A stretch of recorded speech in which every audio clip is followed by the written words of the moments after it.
तमाम समाजवादी गीत भी हुई। नेता लोग चलो गए, का करें व्यस्तता भाई। चुनाव प्रचार चलता। चलो मास्टर।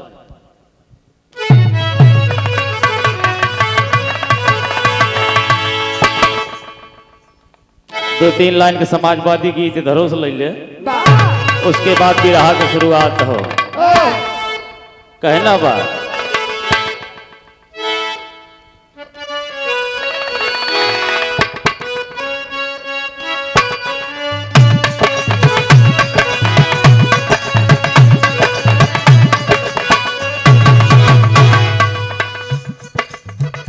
इस समय चुनाव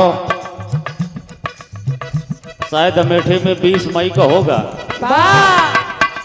और आप लोग ज्यादा से ज्यादा संख्या में जाके और यहाँ पे पंजा लड़त हो कांग्रेस प्रत्याशी यहाँ पंजा के बटन दबाई के भारी से भारी मत से विजयी बनाए के अपने प्रत्याशी के आप लोग संसद में भेजें। कहना बात बोला झकोरा मार साइकिल, अरे झकोरा मार साइकिल, हाय मोदी घबरायो झकोरा मार साइकिल।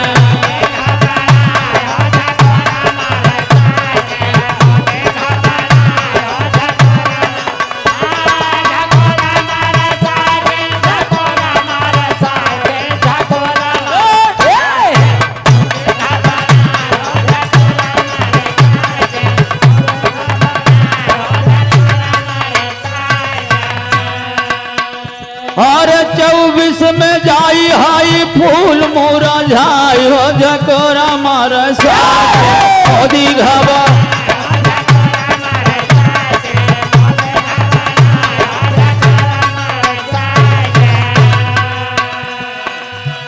हर पिछड़ा दलितवन का लड़ी है लड़ाई,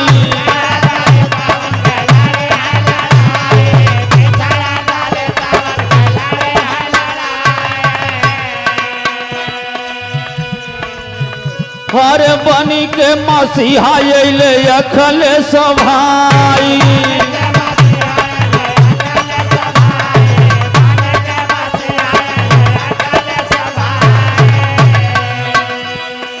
इधर आप आदरणीय प्रसिद्ध श्रीमान हमारे धर्म के बड़े भाई आप आदरणीय धर्मपाल यादव जी साउंड सर्विस, जिनका ये साउंड से आवाज आप लोग सुन रहे हैं, इन्हीं भाई साहब का है और इन्हीं भाई साहब के सौजन्य से विराह के आयोजनों भैया फोन करके बुलवाए, जिनके कर कमलों द्वारा 1 से 1 रुपया के महान माया पुरस्कार भैया के कोट कोट प्रणाम है। लेकिन कहना है और ले है संविधान डिम्पल भाभी जी बचाओ झकोरा मारा।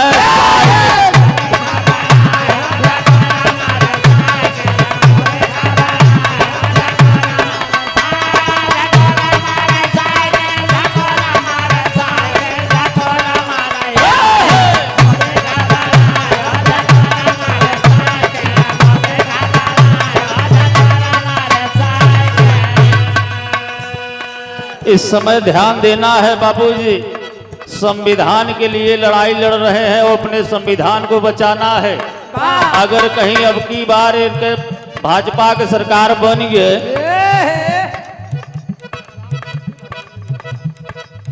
आप आदरणीय परम सत्य श्रीमान जगलाल मुंशी भगवान दिन की पूर्वा की पावन धरती से 1 से 1 रुपया के महान माया पुरस्कार भैया के कोट कोट प्रणाम है। इसलिए संविधान को बचाना बहुत जरूरी है। ना दिखते है ना काजनी कितना पेपर लीक हो गया, नौजवान बेरोजगार टहरत हैं, जितना सरकारी संपत्ति बा सब बिकाई जाती है। बड़े बड़े पूंजीपतियों के हाथों में सब खरीद लेते हैं। गरीब का काम मिले 5 किलो राशन। अब तो जो सिस्टम लगाए दे हैं, पहले राशन तौला जात रहा, अब पहले बटखरा तौला जात।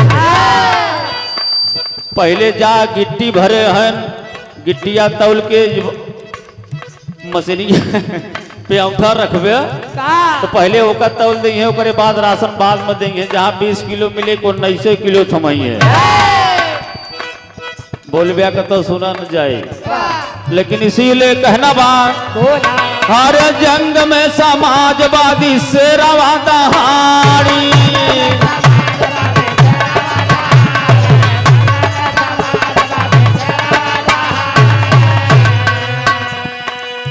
हर देशवा में भाजपा का खेलावा बिगाड़ी।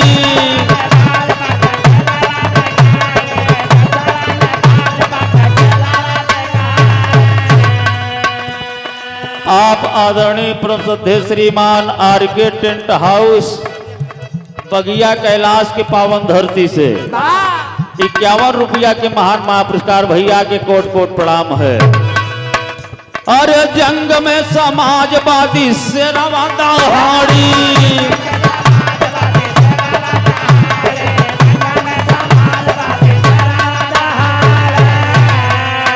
और देशवा में भाजपा का खेलावा बिगाड़ी।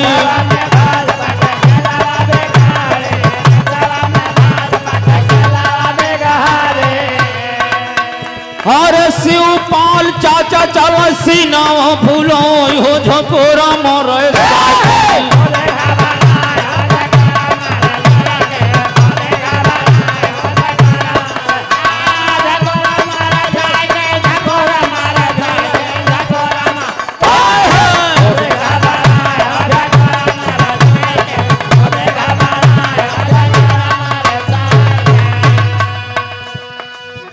हम तो जान गई हो क्या बात है। एको देवर भौजाई के बात बा, वो भौजैया को होता। हम तो जान गई हो भैया मान गई हो।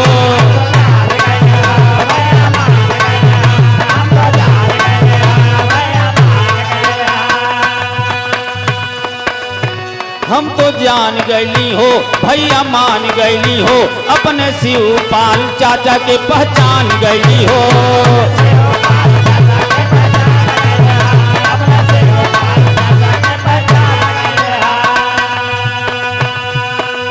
डिम्पल भाभी के आंखों के तारे मोरा भैया दुलारे। हाय हाय अखिलेश जी दुलारे।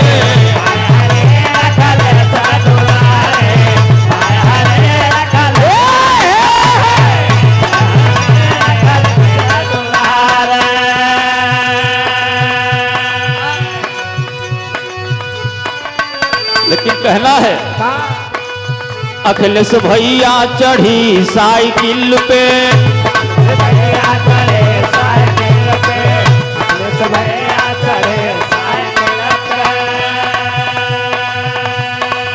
अखिलेश भैया चढ़ी साइकिल पे, रुकी ना साइकिल जाई मंजिल पे।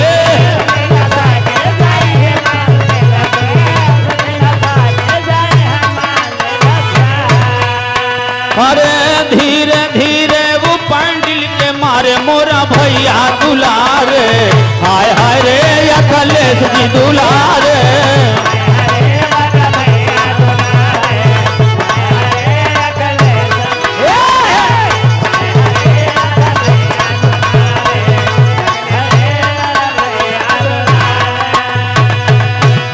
इधर आप आदरणीय प्रसिद्ध श्रीमान रामजस लाइनमैन शमशेरिया के पावन धरती से 101 रुपया के महान माया पुरस्कार भैया के कोट कोट प्रणाम है, आशीर्वाद की इच्छा है। इधर और आप आदरणीय प्रसिद्ध श्रीमान तारकनाथ पांडे इसी गांव के निवासी भैया के कर कमलों द्वारा 51 रुपया के महान माया पुरस्कार कोट कोट प्रणाम है। आप आदरणीय कुलदीप यादव मठा की पावन धरती से वाह 101 रुपया के महान माया पुरस्कार भैया के कोट कोट प्रणाम है, आशीर्वाद दीक्षा है, कहना है।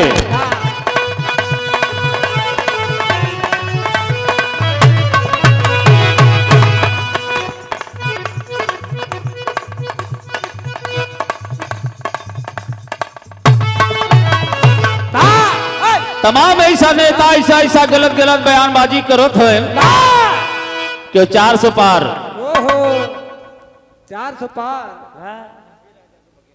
पृथ्वीराज यादव बगिया कैलाश की पावन धरती से वाह 101 रुपया के महान माया पुरस्कार भैया के कोट कोट प्रणाम है, आशीर्वाद दीक्षा है, कहना है।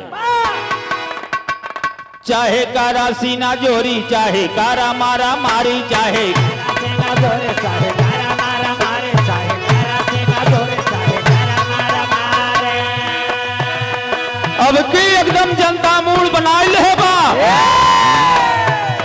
अब की बार तहार गोंडई चले वाली नहीं बा ना बा, इसीलिए कहना बा। का चाहे कारा सीना जोरी, चाहे कारा मारा मारी, कारा सेना धोरे चाहे कारा मारा मारे चाहे कारा सेना धोरे चाहे कारा मारा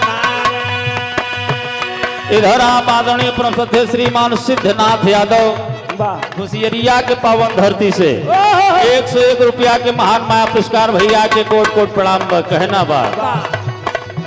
चाहे कारा सीना जोरी, चाहे कारा मारा मारी, चाहे सेना धोरे चाहे कारा मारा मारे चाहे कारा सेना धोरे चाहे कारा मारा मारे अरे तोहरा से केहू ना डरी,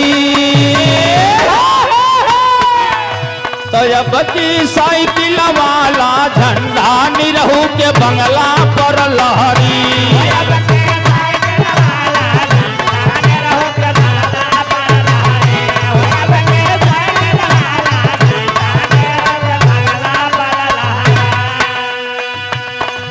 चाहे करा सीना जोरी, चाहे करा मारा मारी, चाहे करा सेना धोरे चाहे कारा मारा मारे चाहे कारा सेना धोरे चाहे कारा मारा मारे तोहरा से केहू ना डरी, अब की साइकिल वाला झंडा निरहू के बंगला पर लहरी।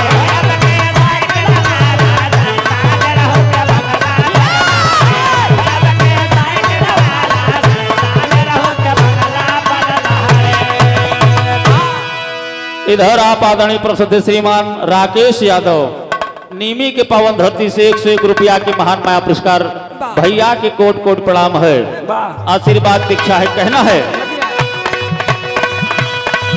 अरे आजमगढ़ से नेता बाना ववले एयरपोर्ट हो,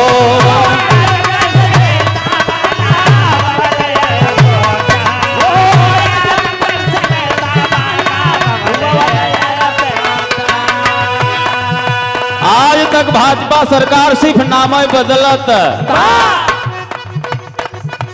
फैजाबाद के अयोध्या 100 नंबर की 112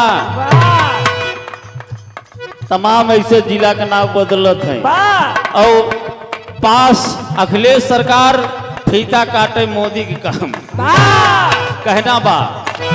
अरे आजमगढ़ में नेता बाना ववले एयरपोर्ट,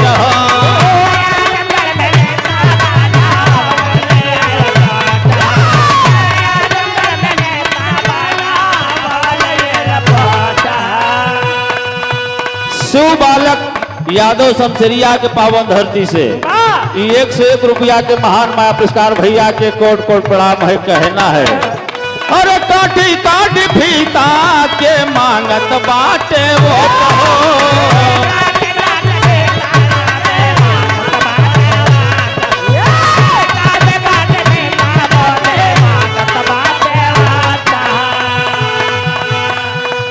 बाबूजी हमारी बहन बेटियां कितनी सताई जा रही है देश में, और आज मीट मटन मंगलसूत्र की बात हो रही है, कभी हिंदू और मुसलमान की बात होगी। राज बहादुर यादव बगिया कैलाश के पावन धरती से 101 रुपया के महान माया पुरस्कार भैया के कोट कोट प्रणाम है। आप आदरणीय प्रसिद्ध श्रीमान मनसाराम यादव बगिया कैलाश के पावन धरती से 101 रुपया के महान माया पुरस्कार भैया के कोट कोट प्रणाम है। कभो कभो आप लोग देखे हुए हैं, आज तक हमारा ऐसा प्रधानमंत्री है जो उनकी प्रेस वार्ता कभी नहीं किया है, डिबेट नहीं किया है। बस चुप्पे में 12 बजे राती की नोटबंदी, काला धन इकट्ठा हो जाए। अब काला धन इकट्ठा कर धन चंदा लैके गाय की माता माना थे, कहिए गाय हमारी माता है और उसी गाय की मीठ जो कंपनी बेच दिया उसी चंदा लेते हैं। ऐसा ऐसा है। श्यामलाल यादव उसरापुर के पावन धरती से 101 रुपया के महान माया पुरस्कार भैया के कोट कोट प्रणाम है। राजकुमार यादव भैया यही गांव से, जहां पे आज भंडारा का आयोजन बा, बड़े भाग्य से जगन्नाथ जी के भंडारा खाए के मिले तो भैया कहना है, अरे चाहे चले बुलडोजर चाहे जेल में भेजावा, चाहे चले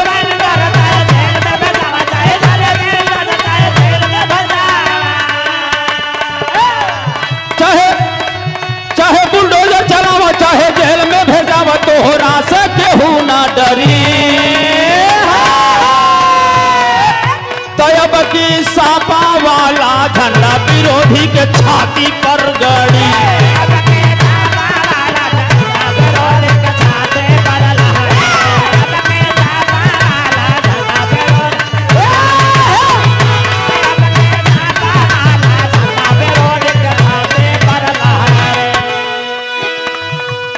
अब की क्यों डरा वाला नहीं बा, काहे का कि डरई है वो जे गलत काम के है वही है,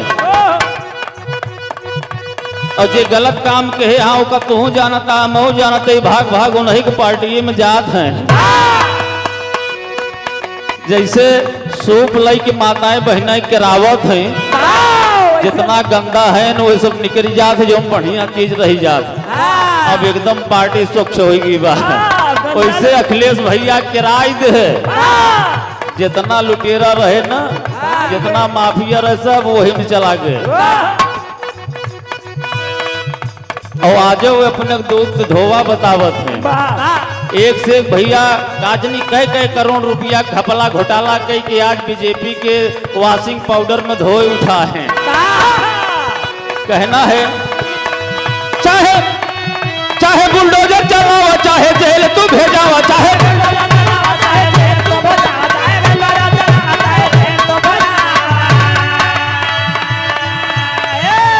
आप आदरणीय प्रसिद्ध श्रीमान जग नारायण रामगंज पावन धरती से 101 रुपया के महान माया पुरस्कार भैया के कोट कोट प्रणाम है। कहना है चाहे बुलडोजर चलावा चाहे जेल तू भेजावा, तोहरा से केहू ना डरी।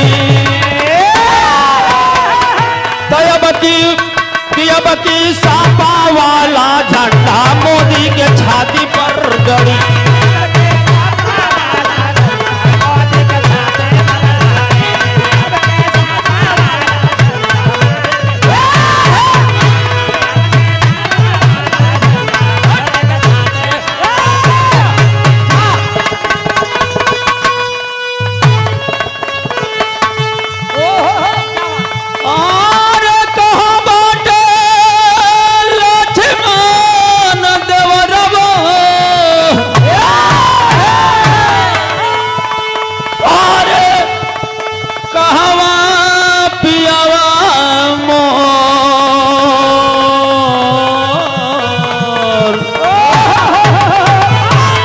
अरे पूछा ताड़ी सिया हो मैया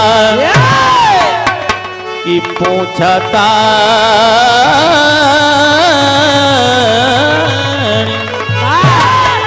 कि पूछा तानी सीता हो मैया, तो बहेला नयनवा से लोर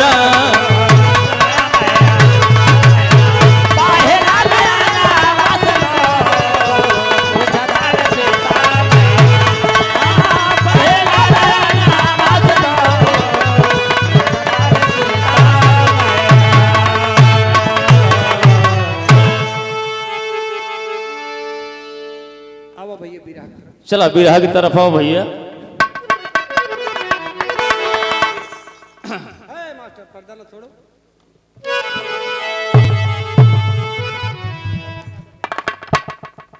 आप आदरणीय परम सत्य श्रीमान माधव राम यादव पिंडारा के पावन धरती से 101 रुपया के महान माया पुरस्कार भैया के कोट कोट प्रणाम है।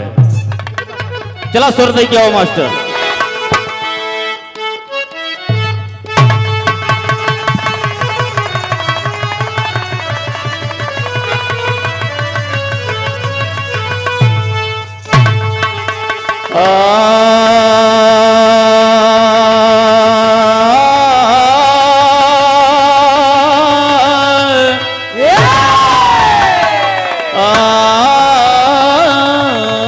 हो राम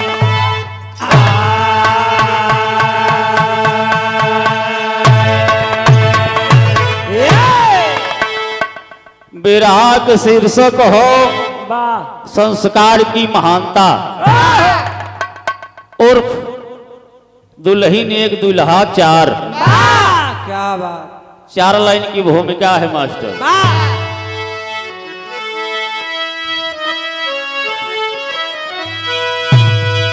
तो कुदरत की महिमा जगत में निराली तो कितनी सुंदर विधाता सवारा है सृष्टि। सिंधु सरिता शिखर चांद तारा बनाया महान मानव के कर्मों में डारा है दृष्टि। प्रेम करुणा दया यो सहनशीलता यह जमाना सदा नाम गाता रहा। संस्कार पीछा न छोड़ा कभी सूर्य भान पहचान सबकी कराता रहा।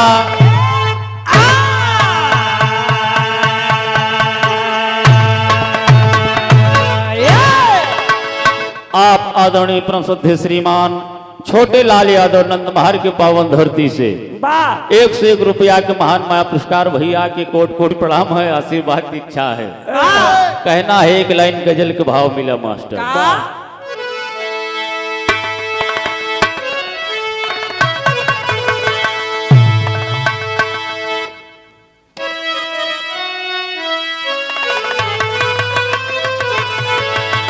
कहना बात हर केसर के गंध लेकर हर केसर की गंध लेकर रवा चलल रहा।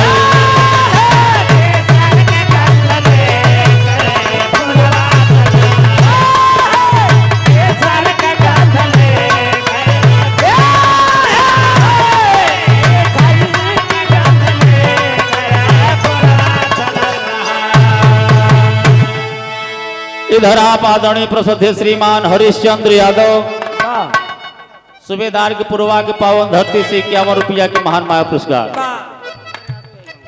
रविंदर यादव दहपेल के पूर्वा के पावन धरती से 51 रुपया के महान माया पुरस्कार। कहना है कि केसर की गंध लेकर पूर्वा चलल रहा।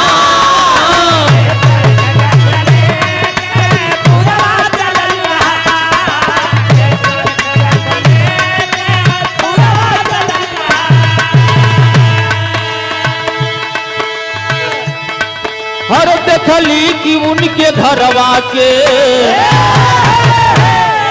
हर देखली कि उनके घरवा के खिड़की खुलल रहा।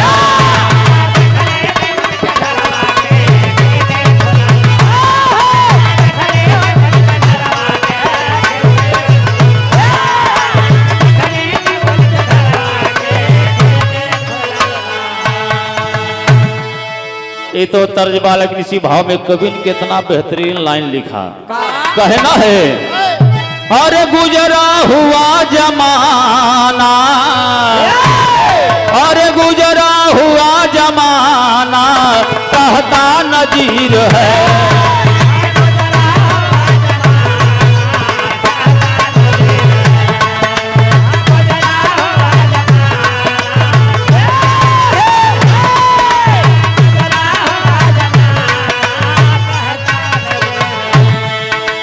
गुजरा हुआ जमाना कहता नजीर है।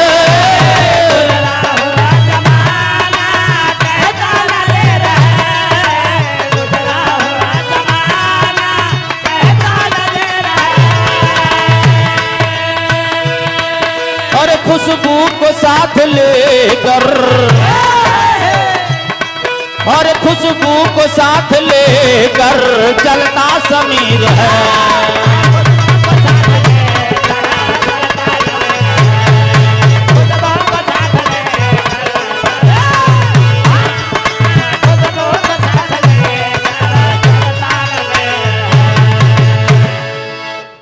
खुशबू को साथ लेकर चलता समीर है। नजब का लाइन मिला मास्टर। कहना है,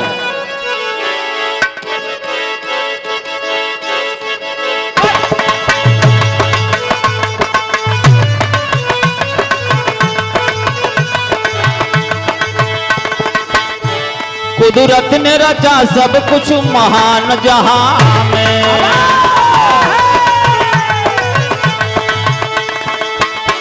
जियो में सबसे अच्छा इंसान जहां में। गीता में श्री कृष्ण का विचार आया है,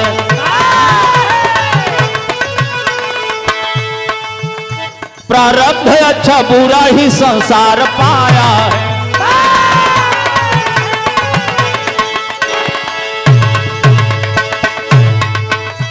सुनो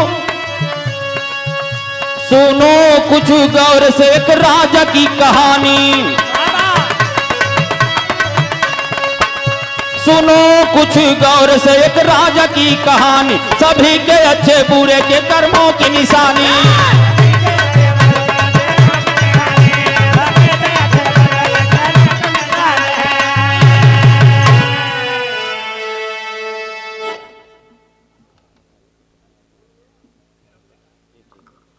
इधर आप आदरणीय परम श्रद्धेय श्रीमान प्रदीप कुमार एडवोकेट रवनिया पश्चिम कोटेदार भैया के कर कमलों द्वारा ये 200 रुपया के महान महा पुरस्कार भैया के कोट कोट प्रणाम है।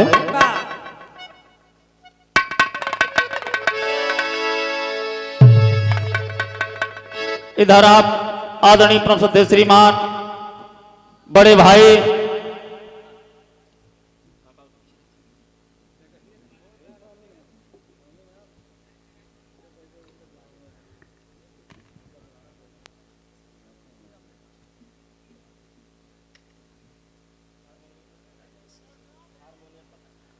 आप आदरणीय परम श्रद्धेय श्रीमान घर मालिक शिव बालक भैया, घर मालिक के कर कमलों द्वारा बहुत समाया पुरस्कार भैया के कोट कोट प्रणाम बा। इधर आप बड़े भैया धर्मपाल भैया जी पुष्प से पंखुड़ियों से गुथा हुआ हार से सम्मान किए, बहुत सिमाया पुरस्कार किए भैया के कोट कोट प्रणाम है। इधर आप भैया पृथ्वीराज यादव जी बहुत बढ़िया ही सम्मान किए, 101 रुपया के महान माया से पुरस्कार किए।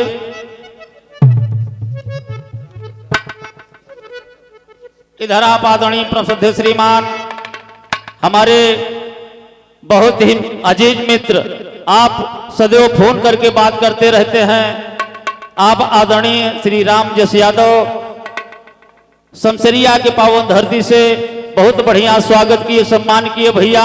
आप सबके कोट कोट प्रणाम है, आशीर्वाद की इच्छा है किसी तरह से हमारा आपका बात व्यवहार चलता रहे, मान सम्मान बना रहे।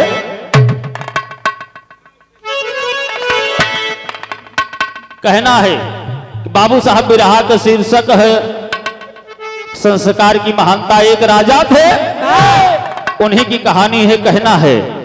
एक लाइन तर्ज के भाव मिले मास्टर।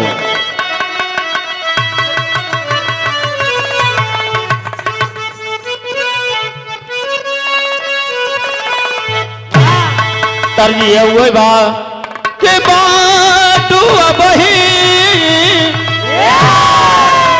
अरे बाटू अबही उमरिया के छोटा गोरिया, अरे छोटा गोरिया तो काहे रंगल बाड़ू लाल लाल होठ गोरिया।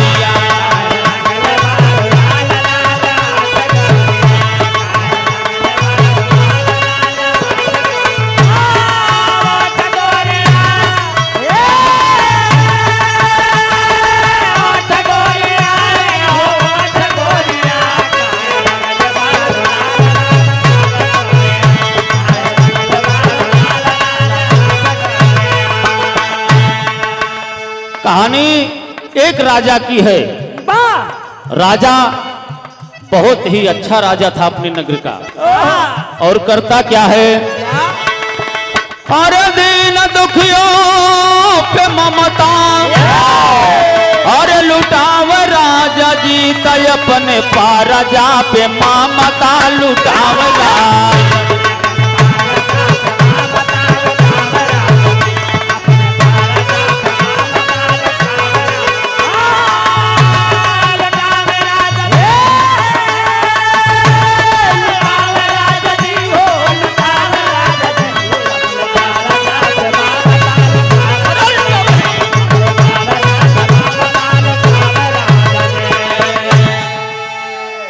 राजा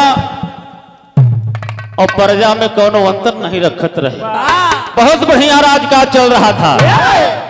राजा के एको संतान ना रही। बहुत दिन के बाद एक लड़की पैदा भई, और लड़किया के नाम कब, अरे कंचना, तो कंचना कुमारी नाम लड़की का धराए, और बढ़िया संस्कार वाली बतिया सिखाए।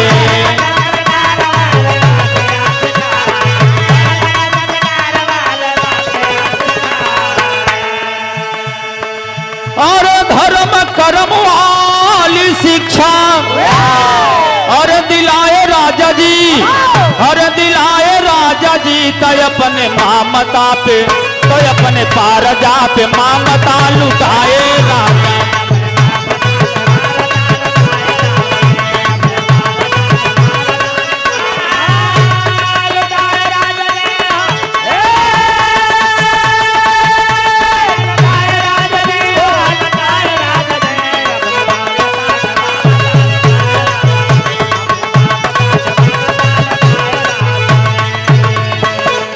इधर आप आदरणीय प्रसिद्ध श्रीमान राम अवतार पूरे दहपेल के पूर्वा के पावन धरती से,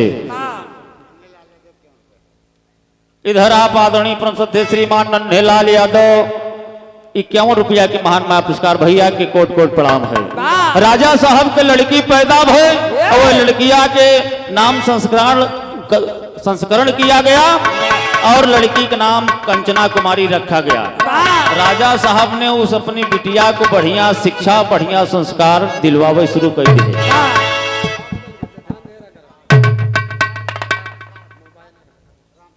आप आदरणीय प्रसिद्ध श्रीमान लाल बहादुर निषाद मठा रामपुर की पावन धरती से 151 रुपया के महान माया पुरस्कार भैया के कोट कोट प्रणाम।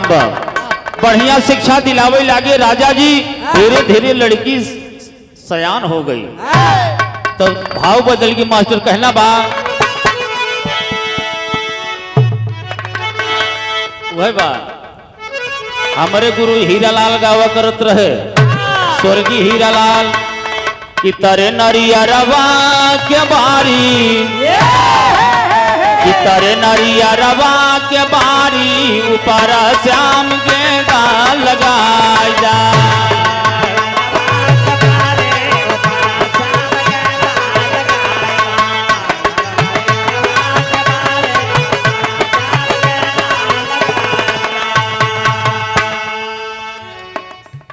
लेकिन जो नौके गवैये हैं थोड़ा चाहा देवा करत है। वाह अवे कैसे गावत हैं तिका जान झुलनी के मोल, अरे बका जान झुलनी के मोल, बला महारा के जोतवैया।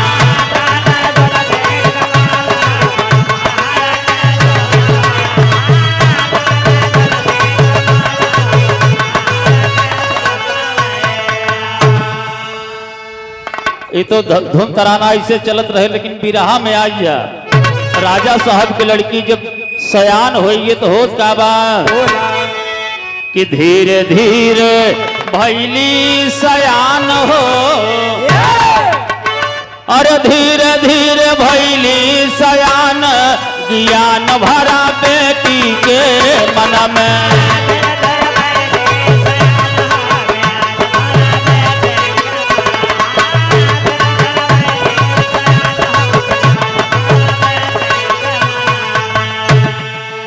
आप आदरणीय परम श्रद्धेय श्रीमान राहुल यादव गौरीगंज की पावन धरती से 51 रुपया के महान माया पुरस्कार भैया के कोट कोट प्रणाम का कहना है कि धीरे धीरे भली सयान, ज्ञान भरा बेटी के मन में बढ़िया संस्कार शिक्षा पा करके बहुत बढ़िया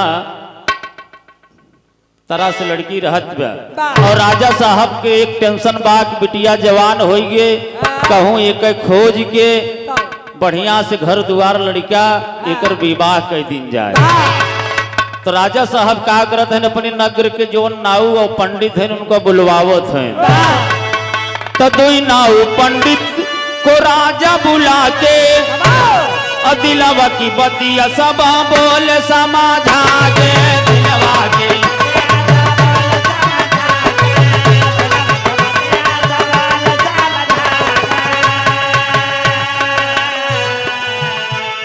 राजा दुई नाव दुई पंडित बोलवाए, चार हो गए। अब चारों जने के समझावत हैं, समझावत का है अरे बरखो जा जा के गुड़ावान हो, अरे बरखो जा जा के गुड़ावान हो, ज्ञान भरा बेटी के मन में।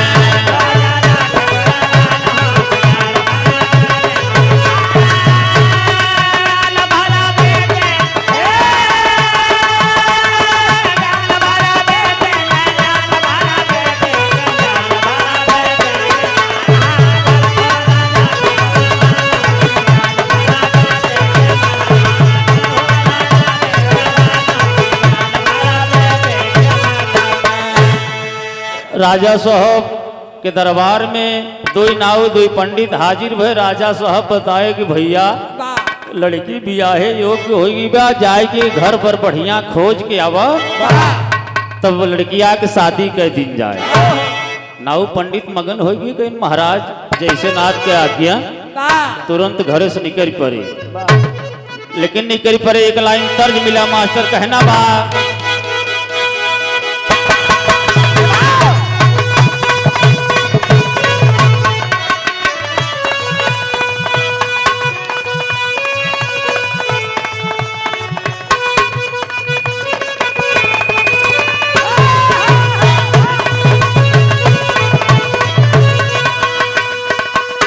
तरजिए उहे बाकी गोरिया के गोरे गोरे गा,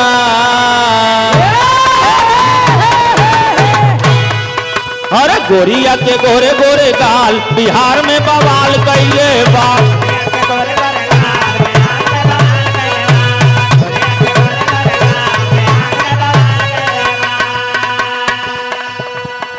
ये तो तर्जबा लेकिन इसी भाव में आज नाऊ और पंडित लड़का खोजे जाते हैं। कहना है अरे नाऊ पंडित कई के विचार, अरे नाऊ पंडित कई के विचार, सिधार चले चारों रहिया।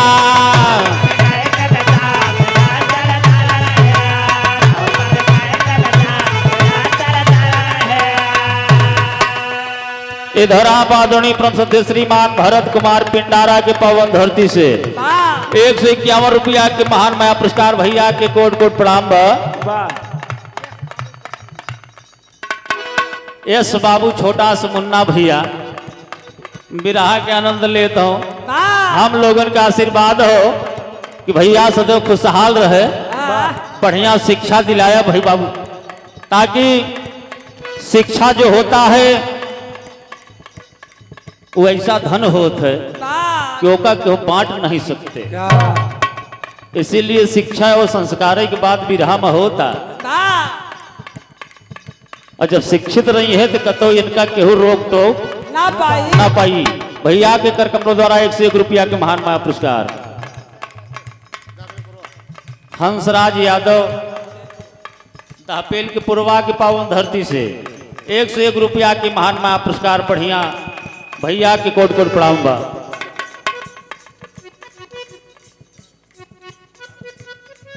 भारत यादव पिंडारा की पावन धरती से अगर भैया गलती हो जाए बोले में तो दोबारा दे के बोलवा लिया भाई, चामे की जी भैया लामे निकल जाए, इसलिए गलती की क्षमा चाहिए था। आप आदरणीय प्रसिद्ध श्रीमान धर्म मालकार चारों धाम की यात्रा कई किया, भंडारा के आयोजन किए केवल धारी यादव धर्मालिक जी के कर कमलों द्वारा 101 रुपया के महान माया पुरस्कार कोट कोट प्रणाम है, आशीर्वाद की इच्छा है। हरे नाव पंडित कई के विचार, हर नाव पंडित कई के विचार सिधार चले चारों रहिया।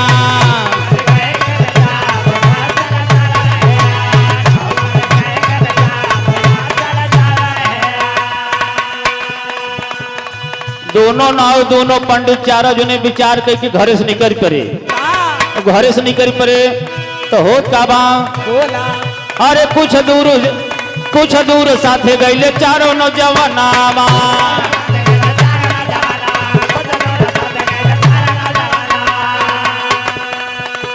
चारों जने कुछ दूरी तक साथे गए, गांव के बहरे चक्रोट रहा, चक्रोटे चौराहा रहा। चारों जने विचार के हम कहें देखा भैया लड़किया खोजे चलता ही एक साथे चलब तो बहुत दिन बीत सकत, इसलिए यहाँ चौराहा मिला बा, यहीं से चारों जने चार दिशा में चला देखुआरी कर। और जेका मिले वो तुरंत लड़किया घर द्वार देख के दिन तारीख धैल है, चारों जने चार दिशा में चल पड़े। कहना बा अरे चारों जन चार दिशा कह दिले पयनावा।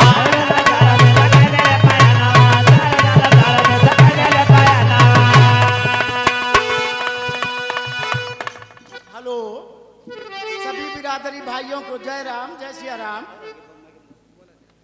एक सूचना है, कल आपके अपने ननमहार धाम पे अखिलेश यादव और राहुल गांधी प्रियंका गांधी की संयुक्त रैली है।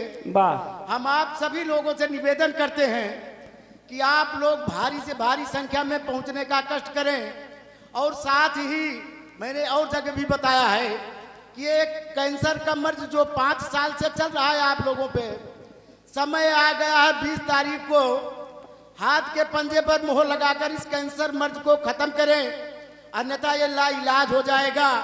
इसी के साथ हम आप लोगों से पुनः प्रणाम करते हैं। जय हिंद।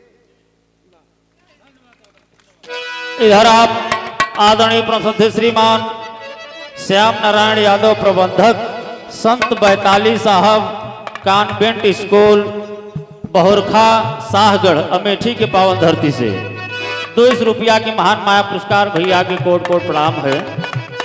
और इधर आप आदरणीय परम श्रद्धेय श्रीमान अंकित कुमार यादव प्रधानाचार्य संत बैताली साहब कॉन्वेंट स्कूल बहुरखा शाहगढ़ अमेठी की पावन धरती से 101 रुपया की महान माया पुरस्कार कोट कोट प्रणाम है। चारों जने चार दिशा में चल दिए। कहना है अरे अगवा का सुनाई जहां, अरे अगवा का सुनाई जहां सीधार चले चारों रहिया।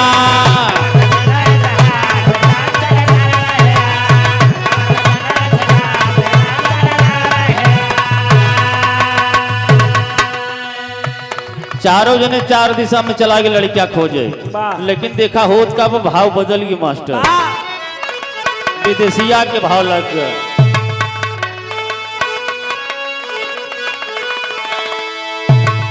तो कुछ दिन बाद लौटे तो चारों नाव पंडित हो और कहले समाचार सब राजा के समनवा।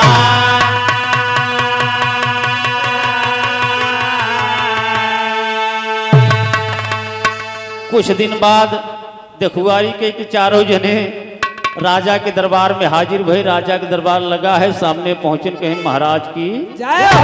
जय हो। महाराज कहन का बात कहें महाराज सब ठीक बा। अब चारों जने बतावत का है कि सुंदर घर बर मिला अरे खोली की समतिया और जोड़ी को मिलाए विधि मानी ल कहनवा।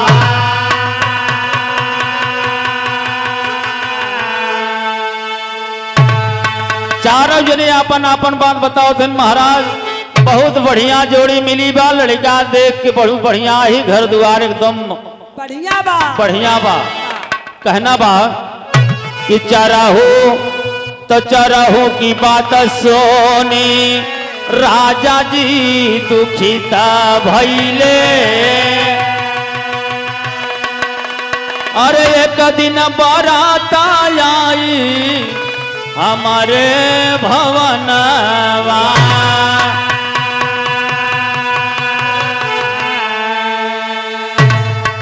राजा के मन में गलान भय कि हमारे बिटिया एक कई बा और ये चार जगह बिटिया कह के आए हैं और इस देखा कि चारों के एक दिन के दिन धई के आए हैं। जब चार बारात हमारे दुआरे आए बिटिया एक ही तो हम विदा के करे साथे करो।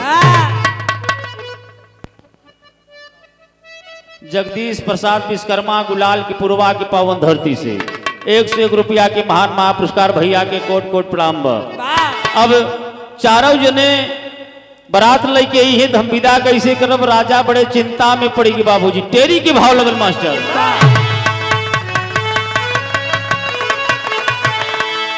अरे अरे चिंता में रतिया बीते भूख की तबिटिया एक हमारी आई है चार बरतिया चिंता में बीते रतिया भूख।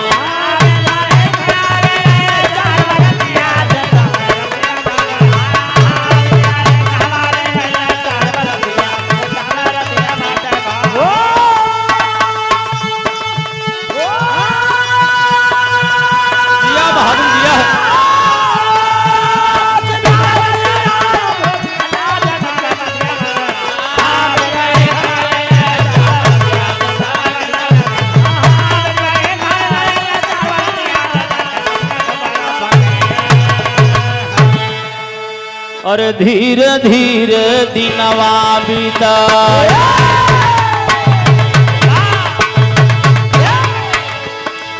हर विधि की सुइया डोलत बा। अरे नौकर चाकर करई तैयारी अरे राजा कुछ ना बोलत बा। अरे आज बरतिया आई चारों अरे राजा खिड़की खोलत बा।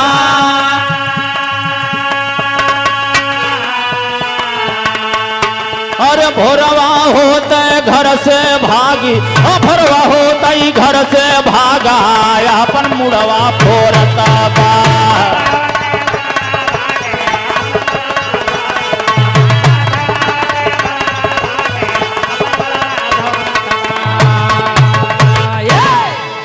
इधर आप आदरणीय प्रसिद्ध श्रीमान दुर्गेश यादव कोटेदार ग्राम पंचायत तेजगढ़ जिला मीडिया प्रभारी भाभी प्रधान जिनके कर कमलों द्वारा 101 रुपया के महान माया प्रदान भैया के कोट कोट प्रणाम है। इधर आप आदरणीय प्रसिद्ध श्रीमान राम किशोर दहपेल सिंह पूरे दहपेल सिंह पुरवा कि पावन धरती से 101 रुपया के महान माया पुरस्कार भैया के कोट कोट प्रणाम बा। राजा साहब सोचत हन जिस दिन नियरान जाता कि बरतिया आए चाठी आए, राजा के दिमाग काम करब बंद कर दे। राजा सोचत हन बड़ी दिन बेइज्जती हो जाए। कलई बारात आवे कि आजे भोरहरिया में राजा साहब पिछवाड़े की खिड़की खोल के 1 2 3 घर द्वार छोड़ के निकल दे फटहा चिटहा कपड़ा पहिर के और पहुंच के कहा जाके जंगले में। लेकिन एक लाइन तर्ज मिला मास्टर, बहुत पुरान तर्जबा। एक दादा राम कैलाश जब लहावत रहे तो मजा आई जात रहा।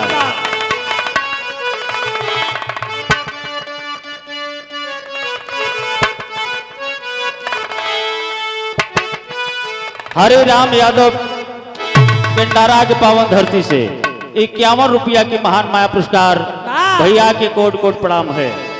कहना है हरे लगली बजारी आया गामपुर हो हीरा रतन बिका।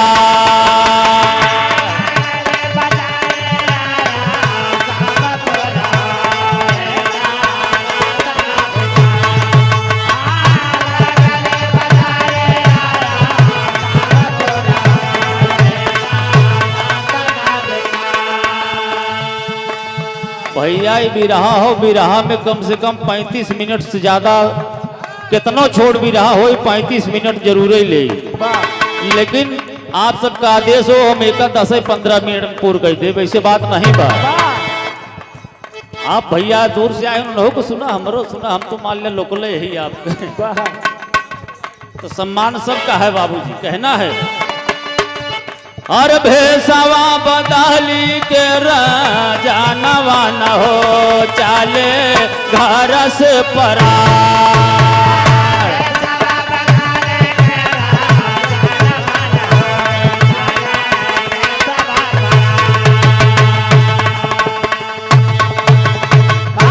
देखा भी रहा अब हिंस कटाई शुरू होता है। राजा साहब भेष बदल के चला गए जंगल में, लाइन बदल के तर्ज दूसरा आई मास्टर। कहना बात और की छोड़ी गई ले रे रात सुतल से जरिया पे।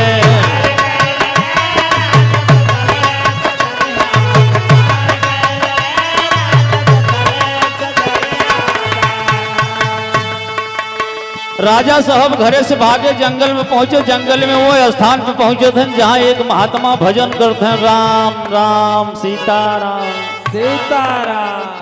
राजा साहब सामने बैठ के हाथ जोड़े उन्होंने एकदम भजन में लीन है। महात्मा जब भजन से आंख खुली देखत हैं कि बैठा कहन तू केस तो कहना बा अरे कहना लागे साधु राजा से बतिया।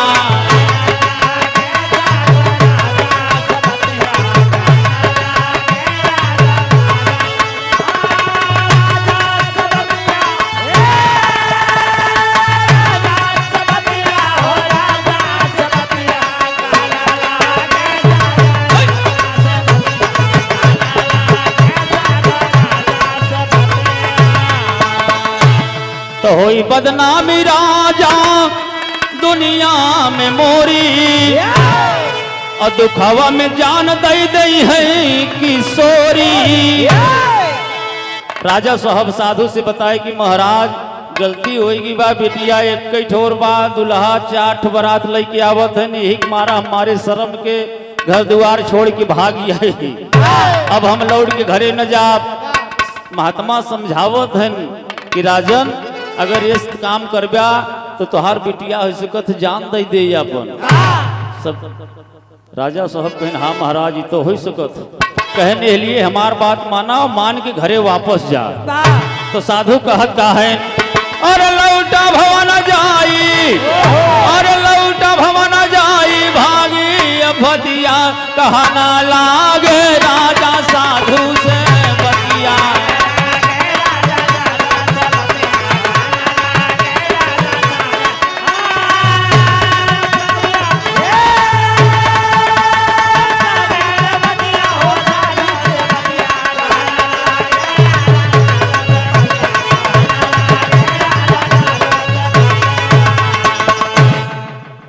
साधु महाराज समझाए, कहें देखा हमार बात माना और तो घरे लौट जा। लेकिन समझावत कैसे है कि राजा साधु को समझाई लौटाए अपने भवन को।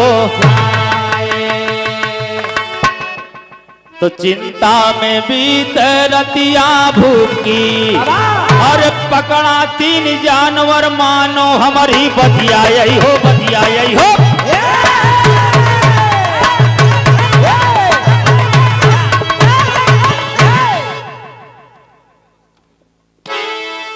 आप आदरणीय परम श्रद्धेय श्रीमान शिव बालक शमशेरिया के पावन धरती से 200 रुपया के महान माया पुरस्कार भैया के कोट कोट प्रणाम है। तर्ज वही बात कि दिल देता है अरे रो रो दुहाई, किसी से कोई प्यार ना करे। लेकिन यही कि भोजपुरिया वाले कहे कि सैया जाड़ा में हर गवना कराई थी, राजाई लेखा काम आई थी।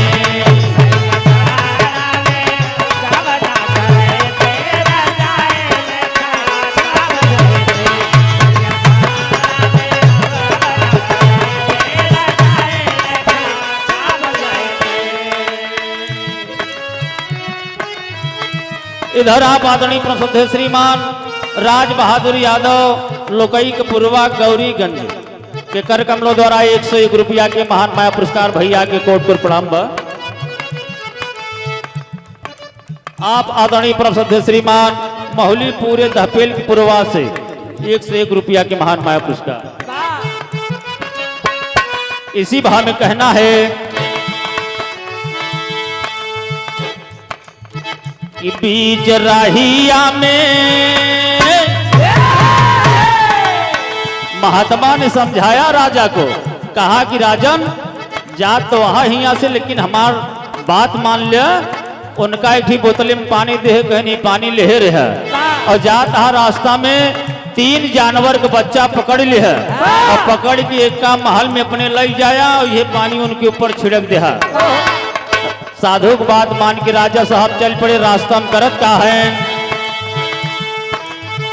कि बीच राहिया में बच्चा 3 पाई ली आए घर चुपके चोरिया।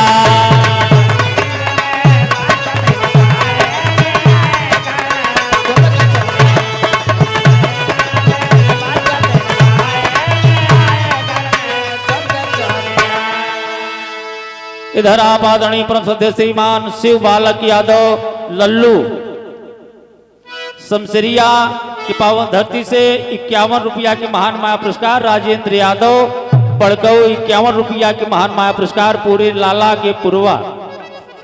और भैया तरह का लिख दिया, कुछ समझ नहीं आवत यार। ठीक ठीक भैया। आज साधु की बात मान के राजा साहब 3 जानवर का बच्चा पकड़ लिए है और तीनों जानवर अलग अलग रहे। तो कहना बा अरे कुतिया बिलार और सुअरों का बच्चा, घर वाली आए भूप शुभ जानिया।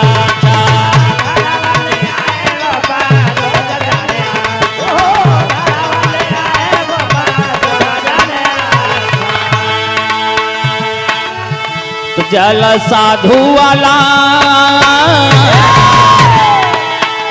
जल साधु वाला तीनों पे गिराए लियाए घर चुपके चोरिया।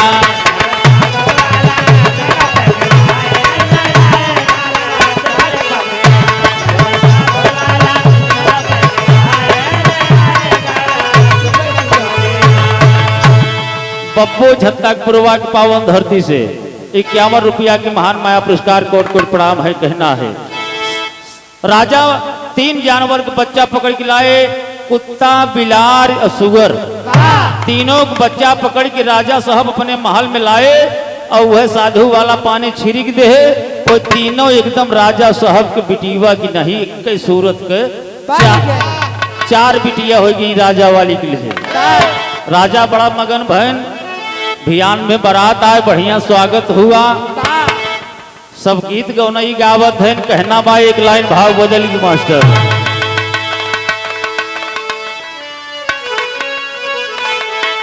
अरे पैजनिया गिरी गे नारी में, अरे झूलनिया बांसवारी में, अरे झूलनिया बांसवारी में, और सारी देहिया गिर गईली बलम के आंकवारी में।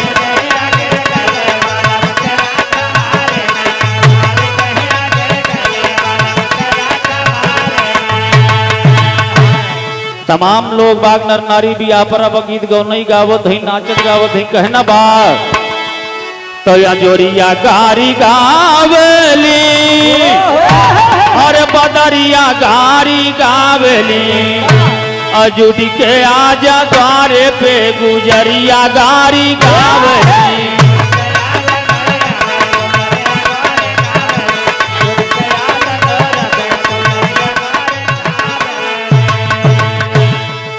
तो साज के बारात अली राजा के अंगनवा, झूमेला बराती सब बाजेला बजनवा, नगरिया गारी गावली, अरे सहरिया गारी गावली, आई सहरिया गारी गावली, और कूदी कूदी द्वारे पे पतुरिया गारी गावली।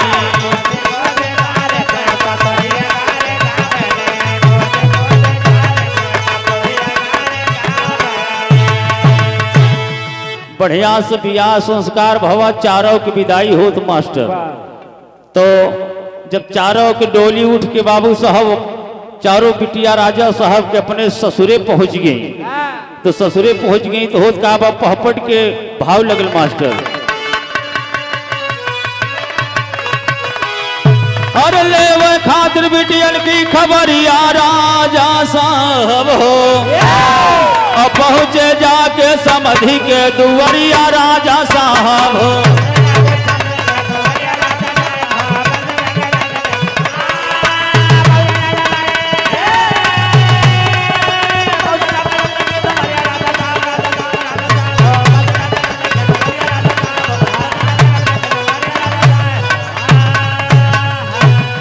राजा साहब अपने बेटियन का हालचाल ले पहुंचत हैं बाबू साहब।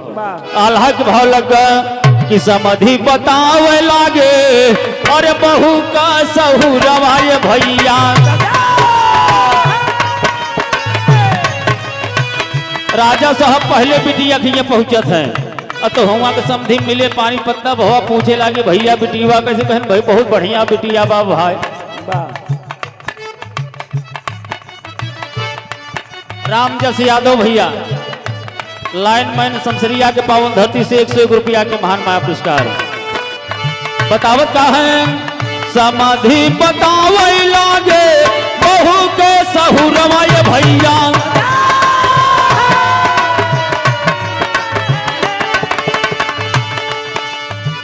काम धाम कर खूब मनवा हो लागा,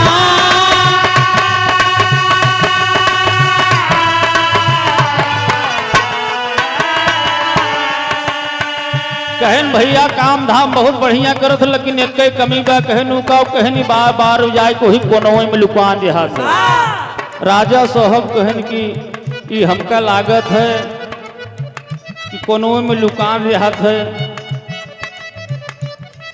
अवनीश यादव दहपेल के पूर्वा के पावन धरती से कहनी हमका लागत हुए पिलरिया वाली बिटिया यार, कहन की ये लिए वो कोने में लुकान रहा था।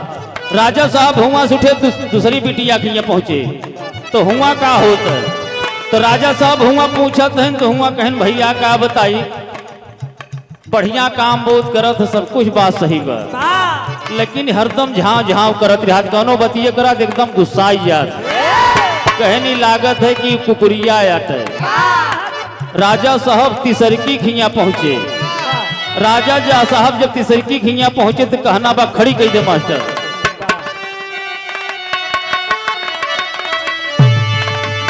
और तिसरे के द्वारे पहुंच करत विचार हो, अरे सथवा न छोड़े बाबू लागल संस्कार हो।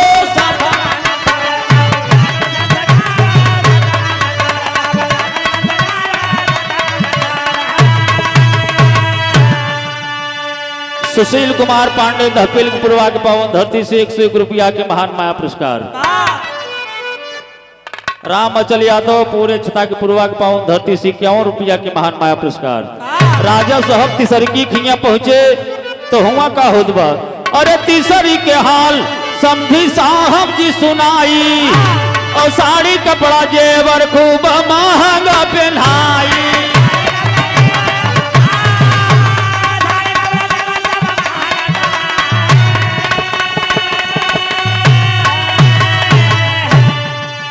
तीसरकी खिया पहुंचे राजा साहब हुआ के समझी बताए, कहे भैया बहुत बढ़िया बा, बहुत बढ़िया बढ़िया कपड़ा पहरावत है, गहना गुड़िया खरीदत है, लेकिन सभी मटिया में लोड के खराब कर देते। तो राजा साहब अरे जान गए राजा ई तो हुआ सुवरिया, और चौथे के द्वारे पहुंचे भूप गुणकारिया।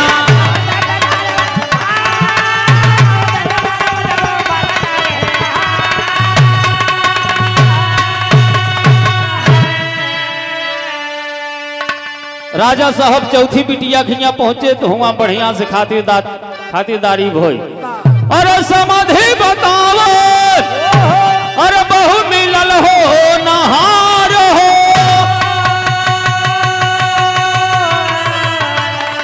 अरे सधवा न छोड़े बाबू तो लागल संस्कार हो।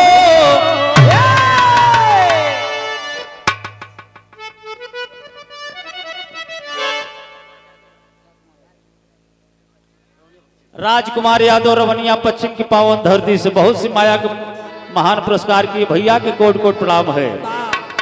तो राजा साहब मनावा खुश भइले भारी, और जान गइले ई है हुआ बिटिया हमारे।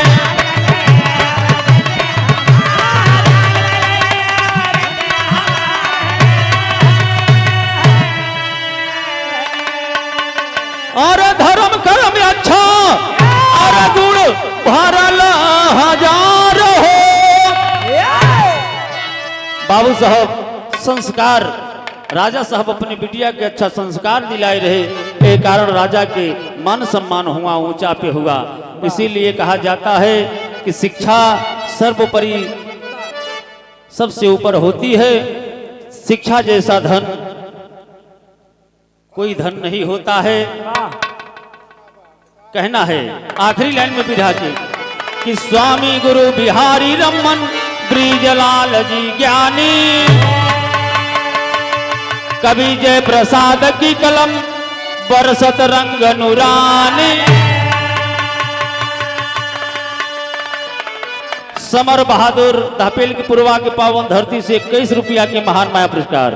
भैया के कोट कोट प्रणाम है, आशीर्वाद की इच्छा। अजय यादव बीडीसी के पावन कर कमलों द्वारा 100 रुपया के महान माया पुरस्कार। भैया के कोट कोट प्रणाम है। राम शंकर हल्लाहा की पावन धरती से 101 रुपया के महान माया पुरस्कार। भैया के कोट कोट प्रणाम है। कहना है कि चिंता में बीते रतिया भूप की, तो महानंद सूर्य भान की पावन यह प्रीतिया।